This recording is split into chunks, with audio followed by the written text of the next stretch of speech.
Good morning, everybody. It's 5:45 in the morning in Nagarkot. In the background, you see my hotel. In the background, you also hear the insects that make a hell of a noise again. And I'm walking towards the viewpoint. It's called Secret Viewpoint, which means everybody knows it's there. It's even on Google Maps, and you have a very nice view over the valleys in the direction of the Himalayas. I need to take a bit care because the path is a bit stony. Yeah, but at least there is a path. It's not always the case here in Nepal. And yeah, I hope to perhaps this time get a little glimpse on the snowy mountains of the Himalayas. Now you can actually hear a little creek in the background. You hear the water flowing. It's really nice here. The air is fresh, but not cold, I would say. I'm glad I brought my sweater anyhow, because up here in the mountains, yeah, it can get a bit fresher, and luckily the air is better than down in Kathmandu Valley, because the air in Kathmandu Valley is something else. Yeah. I already saw people opening doors.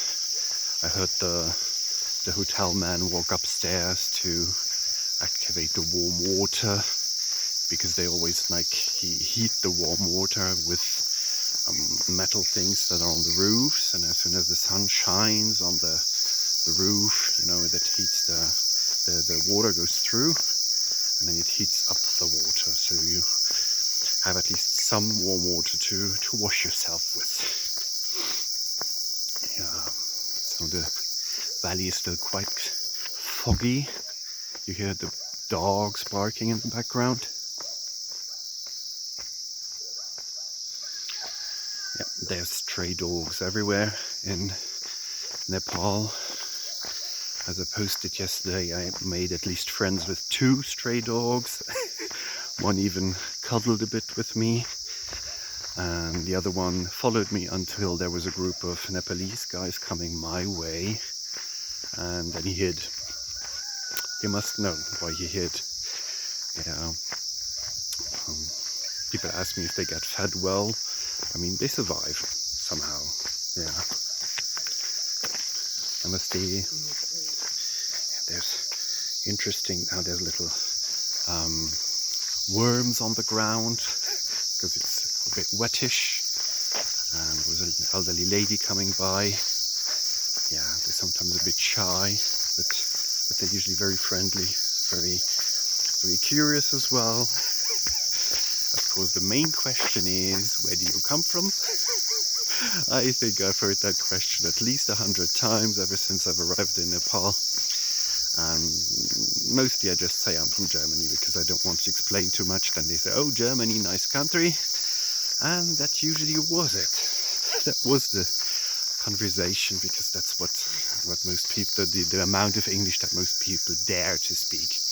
I mean, the younger people usually know English better and actually quite well, and then they're also a bit shy and a bit, don't want to bother you, which is fine. So we're walking a bit further. Now it goes a little bit uphill. I already can see the turning of the street. Let me go a bit further.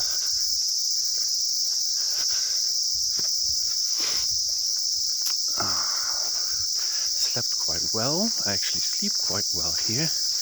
I mean, at night, it's especially up here in the mountains, it's quiet. It's really quiet. You sometimes hear a dog, but in general, it's quiet. And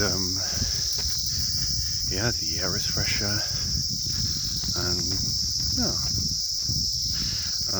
But I usually wake up before my clock. I mean, I put my clock at 5:30, And I woke up at 5:15, and yeah, could just read the newest messages I got.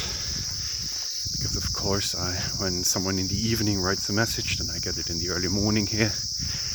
Time difference is 3 hours and 45 minutes.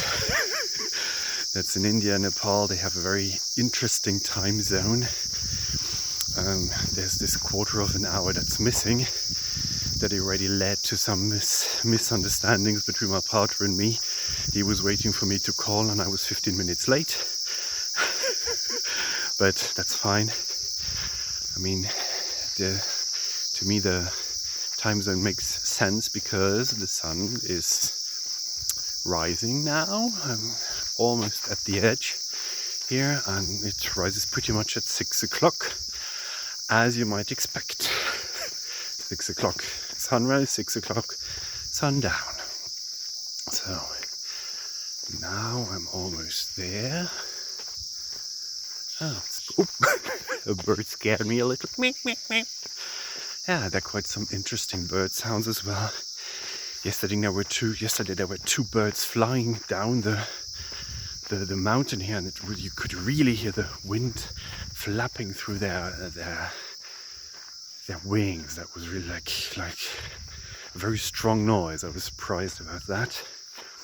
And now I'm standing at the secret viewpoint, and I'm giving you a view as well now.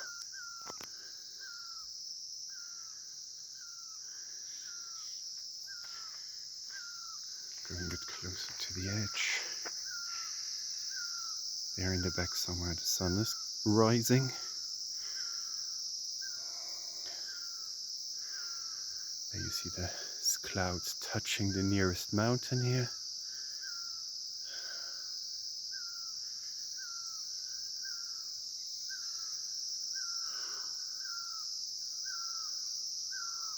Also, one thing I already heard at 4 o'clock is the roosters making "krr-krr-krr." And one of those starts, usually they all start.